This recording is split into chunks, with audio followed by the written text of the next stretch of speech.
البدع والأهواء، أهل البدع العقائدية وأهل البدع السياسية. نقول بيننا وبينكم السلف، بيننا وبينكم الكتب، كان فيقول البدع بيننا وبينكم. Bismillahirrahmanirrahim.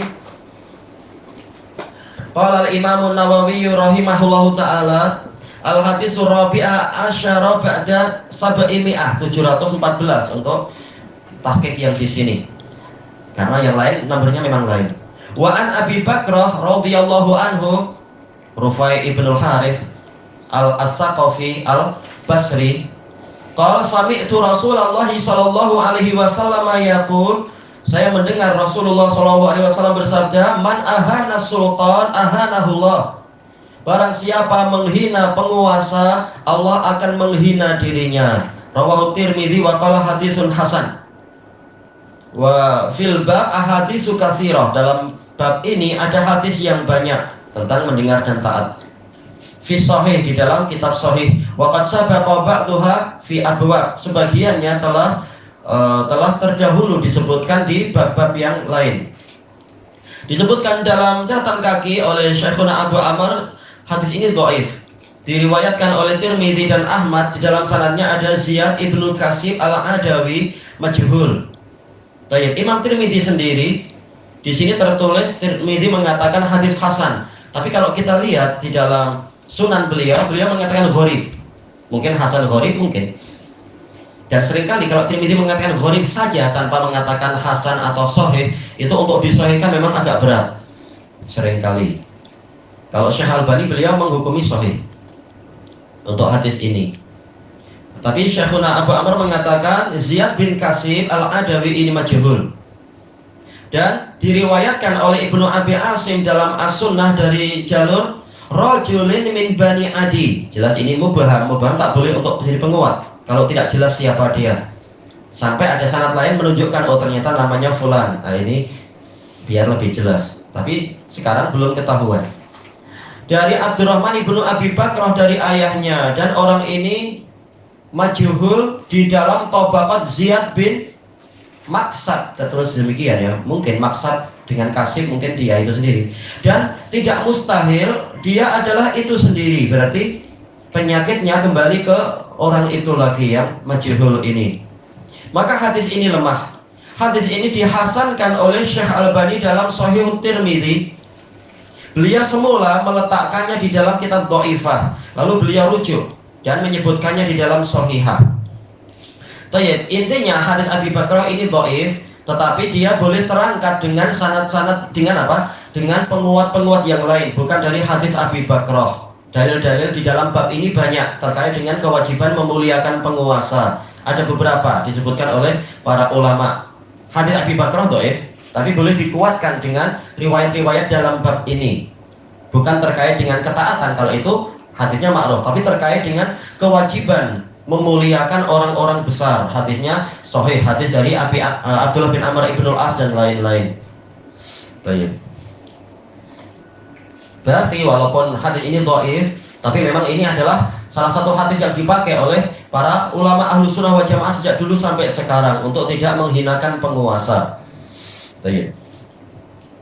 Hadis ini Rasulullah menyatakan man ahana sultan. Ini man ismu syartin jazim dan dia adalah yufidul umum. Sama saja yang melakukan penghinaan ini laki-laki ataukah perempuan, tua atau muda, bangsawan sendiri, sesama penguasa sendiri, tapi mungkin penguasa yang lebih rendah menghina penguasa yang lebih tinggi, atau rakyat jelata, semuanya masuk di sini. Baik. Hadis ini kalau kita lihat kelengkapan riwayatnya, yaitu waktu itu memang ada seorang amir yang dia sedang berkhutbah, tetapi dia memakai pakaian yang nipis. Lalu salah seorang yang ada di situ Abu Bilal bin Abi Musa al-Ash'ari, yang mana beliau ini juga salah satu amir, tapi mungkin amir yang lebih rendah dibanding dengan amir yang sedang berkhutbah. Tapi makanya tadi Anda sebutkan memang ini sesuai dengan lafadznya, man ini umum, penguasa sesama penguasa, tapi penguasa ini lebih kecil.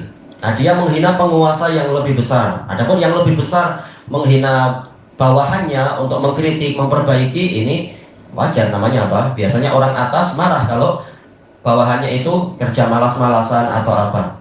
Tapi masalahnya adalah kita sebagai orang bawahan kemudian menghina umara, ini yang jadi permasalahan dalam masalah akidah Ahlussunnah. Nah, si Abu Bilal ini siapa dia? Diperselisihkan. Kalau kata At-Tibi boleh jadi dia adalah Abu Burdah bin Abi Musa al-Ash'ari. Ya, beliau tergelincir mungkin lidahnya karena cemburu agama dan seterusnya. Karena memang salah satu anak dia namanya Bilal. Boleh jadi kemudian dipanggil sebagai Abu Bilal. Nah, dia mengatakan, lihatlah kepada orang itu, dia memakai pakaian orang fasik. Maka Abu Bakrah yang ada di situ menghardik Abu Bilal ini, yang boleh jadi memang dia adalah Abu Burdah bin Abi Musa, mengatakan, diamlah engkau karena sesungguhnya saya mendengar Nabi SAW bersabda demikian ini. Taib. Kemudian hadis ini dibahas oleh At-Tibi. Kalau dia memakai pakaian yang nipis, memangnya kenapa? Ini bukan perkara yang diharamkan, tetapi boleh jadi dia memakai kain sutra, sebagaimana di sebagian riwayat, dan kain sutra memang nipis. Nah, sementara ini haram untuk lelaki. Maka dengan sebab itulah dia mengingkari. Baik. Akan tetapi kata beliau, pengingkaran ini keliru karena di depan umum, penguasa diingkari di depan umum, ini fadhihah, nasihat yang mengandungi fadhihah, yaitu membongkar aib penguasa, dan inilah yang dilarang oleh para salaf, dilarang oleh para sahabat dan para ulama. Dan ada kemungkinan yang kedua, yaitu dia tidak memakai sutra tapi kain yang nipis, yang mana itu menjadi syiarnya para mutanaimun di masa itu. Orang yang bermewah-mewah, mereka memakai kain-kain yang nipis. Tatkala penguasanya memakai yang demikian itu, maka apa? Disikapi dengan apa? Orang fasik.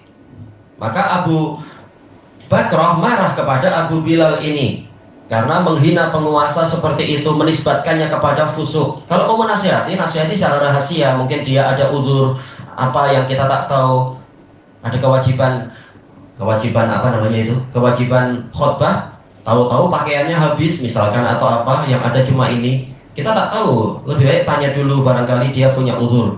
Dan memang tak boleh membongkar aib secara umum seperti itu, nasihati secara rahasia. Baik, dijelaskan oleh Al-Mudhiri rahimahullahu taala di dalam syarah terhadap Al-Jami' beliau, bahwasanya di sini ada isyarat diharamkan untuk menghinakan penguasa seperti itu. Balasan sesuai dengan jenis amalan, nanti Allah akan menghinakan dia. Dan juga hal ini akan menyebabkan timbulnya kekacauan, masyarakat akan benci pada penguasa, akhirnya nanti akan durhaka kepada penguasa, dan ini masuk dalam ihanah. Kata beliau, menghinakan penguasa di antara bentuknya adalah tidak mau mendengar dan tidak mau taat dan menyakiti dia dengan ucapan atau dengan perbuatan. Semuanya masuk di sini. Dan nanti hukuman dari Allah juga boleh jadi pola-polanya seperti itu. Subsidi tak ada, atau dicaci maki oleh penguasa, rakyatnya dihina-hinakan, Melayu itu pemalas. Jelas ini kata-kata yang salah. Tapi boleh jadi ini hukuman Allah karena sebagian orang menghinakan penguasa. Masalah dosa, penguasa dosa. Tapi apa? Boleh jadi dosa dia terbentuk dosa dari masyarakat juga. Memang ini rantai susul menyusul, ini sunatullah. Nah, kita dilarang untuk apa? Menghina penguasa walaupun dia berbuat salah. Dosa dia dipikul sendiri. Nasihat kita nasihati. Baik. Dan juga hadis ini dibahas oleh Imam As-San'ani rahimahullah ta'ala dalam dua kitab, yaitu At-Tahbir dan dalam kitab At-Tanwir. Ada dua makna. Kata beliau, makna yang pertama menghina sultanullah, karena dalam yang lain sultanullah. Kemungkinan pertama sultanullah adalah Al-Quran, karena Al-Quran memang Allah sifati dengan sultan. Berarti menghina Quran maksudnya adalah tidak mau taat dan bahkan meremehkan Al-Quran dan seterusnya. Maka orang yang tidak mau taat pada Quran, dia akan dihinakan. Innallaha yarfa'u bihadzal kitabi aqwaman wa yadh'u bihi akharin. Sesungguhnya Allah mengangkat derajat beberapa orang, beberapa kaum dengan sebab Al-Quran dan menghinakan yang lain. Yang durhaka akan dihinakan. Dan kemungkinan kedua, sultan di sini sesuai dengan zahir yang ma'ruf di kalangan umat manusia, yaitu penguasa, para umara. Dan inilah yang lebih jelas karena hadis ini sebabnya memang peristiwa tadi. Baik. Dan hadis ini terkait dengan riwayat yang lain, kata beliau, yaitu man a'azza sultan a'azzahullah. Barang siapa memuliakan penguasa, maka dia akan dimuliakan oleh Allah. Baik. Kata beliau, ini balasan sesuai dengan jenis amalan. Hadis ini terkait dengan hadis yang itu. Dan juga diperkuat dengan hadis yang lain lagi. Ketika Muawiyah datang, kalau tak salah Muawiyah, Ana lupa ya, terlupakan. Yaitu ketika Muawiyah didatangi oleh Abu Dzar dari Robadah di dekat Madinah itu ke Syam. Lalu ditanya, wahai Abu Dzar, apa yang membuat Anda datang di siang-siang panas seperti ini? Tibanya waktu siang. Maka beliau menyebutkan, saya ingin memuliakan penguasa Allah karena dalilnya demikian dan demikian. Bukan tujuannya untuk mencari muka Abu Dzar. Kalau beliau mencela, tapi tujuannya memang untuk memuliakan orang-orang yang Allah jadikan sebagai amir. Ini untuk bagian dari syariat, bukan karena ingin mencari muka seperti tuduhan Khawarij. Ahlussunnah suka mencari muka pada penguasa. Kalau kita cari muka, kita tak akan nahi mungkar. Kalau kita cari muka, insya Allah kita dapat duit banyak dari penguasa tuh. Jadi kenapa penguasa tak kasih? Penguasa tahu kita tak suka memuji mereka juga. Dan bahkan sering tidak taat kepada perkara yang memang mungkar. Tapi penguasa tahu kita bukan pemberontak, mereka tahu.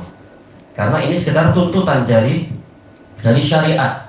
Sebagaimana disebutkan di dalam, kalau tak salah Anda baca dalam kitab Al-Ba'is fi Syarhil Hawadits karya Imam Al-Wati'i itu. Beliau mengatakan ada orang-orang yang lapor kepada Ali Abdullah Soleh. Ini Syekh Mubil membicarakan tentang Anda. Maka Ali Abdullah Soleh bilang, biarkan dia bicara, karena dia bicara itu bukan karena politik. Memang itu kewajiban dia sebagai ulama bicara. Tahu Syekh Mubil bukan untuk cari kedudukan, menghina penguasa. Ilahuna wallahu a'lam.